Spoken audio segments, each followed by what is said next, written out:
Hello everyone, मैं सतीश कुमार। आप सभी का लर्न ऑन इस चैनल में स्वागत है।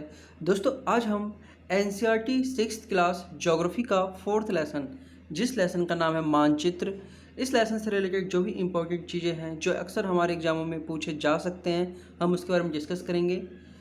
तो चलिए शुरू करते हैं। मानचित्र, पहले हम समझते हैं मानचित्र होता क्या है।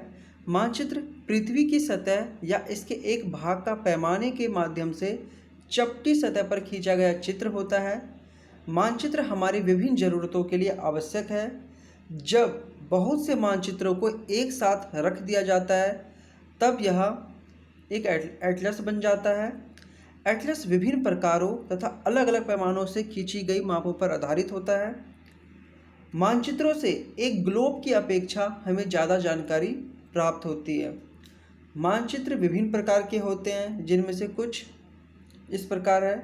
पहला, भौतिक मानचित्र। पृथ्वी की प्राकृतिक आकृतियों जैसे पर्वतों, पठारों, मैदानों, नदियों, महासागरों इत्यादि को दर्शाने वाले मानचित्रों को भौतिक या उचावच मानचित्र कहा जाता है। अगला है हमारा राजनीतिक मानचित्र। राज्यों, नगरों, शहरों तथा गांव और विश्व के विभिन्न देशों व राज्यों तथा उनकी सीमाओं को दर्शाने वाले मानचित्र को राजनीतिक मानचित्र कहा जाता है। ये सारे इंपॉर्टेंट है। थीमेटिक मानचित्र, कुछ मानचित्र विशेष जानकारियाँ प्रदान करते हैं, जैसे सड़क मानचित्र, वर्षा मानचित्र, वन तथा उद्योगों आदि के वितरण दर्शाने वाले मानचित्र। इस प्रकार के मानचित्र को थीमेटिक मानचित्र कहा जाता है। मानचित्र के 3 घटक होते हैं: दूरी, दिशा और प्रतीक।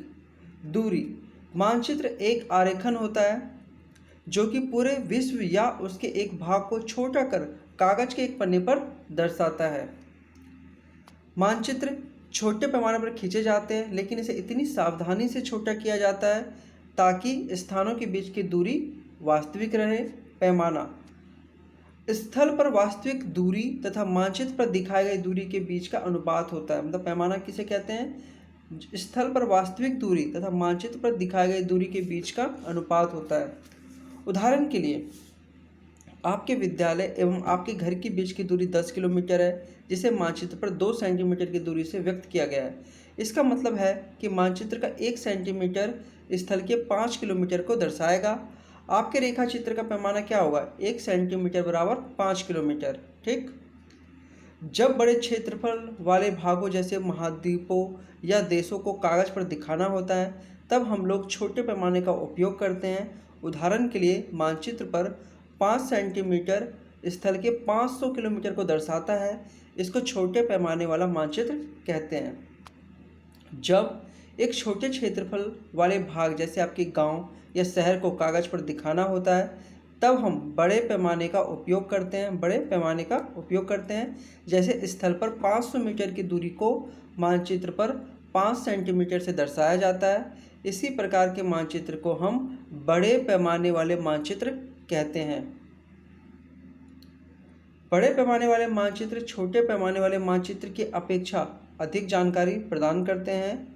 हम दिक्सूचक की सहायता से किसी स्थान की दिशा का पता लगा सकते हैं। यह एक यंत्र है जिसकी सहायता से मुख्य दिशाओं का पता लगाया जाता है। इसकी चुंबकीय सुई की दिशा हमेशा उत्तर दक्षिण दिशा में होती है। अब ये ऑप्शन में आ सकता है उत्तर पूर्व, उत्तर पश्चिम, तो आपको पता होना चाहिए कि चुंबकीय सुई की जो दिशा होती है वो हमेशा उत्तर दक्षिण दिशा में होती है। प्रतीक, यह किसी भी मानचित्र का तीसरा प्रमुख घटक है। किसी भी मानचित्र पर वास्तविक आकार एवं प्रकार में विभिन्न आकृतियों जैसे भवनों, सड़कों, पुलों, वृक्षों, रेल की पटरियों या कुएं को दिखाना संभव नहीं होता। इसलिए वो निश्चित अक्षरों, छायों, रंगों, चित्रों तथा रेखाओं का उपयोग करके दर्शाते हैं।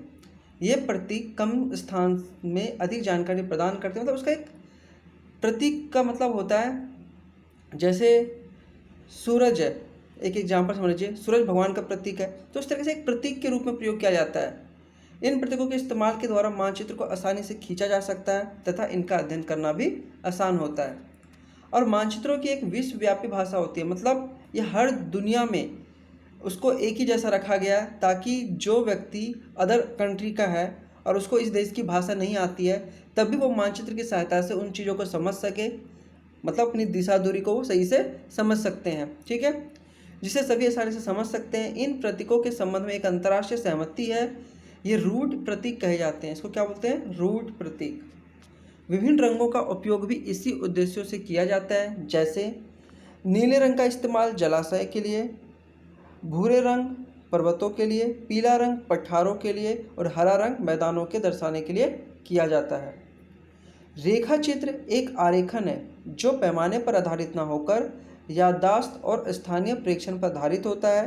कभी कभी किसी क्षेत्र के एक कच्चे आरेखन की आवश्यकता वहाँ के एक स्थान को दूसरे स्थान के सापेक्ष दिखाने के लिए होता है, मतलब एक बराबर तुलना करके दिखाने में उसका प्रयोग किया जाता है। मान लीजिए कि आप अपने मित्र के घर जाना चाहते हैं लेकिन आपको रास्ते की जानकारी नहीं है। आपका मित्र अपने घर के रास्ते को बताने के लिए कच्चा आरेखन बना सकता है।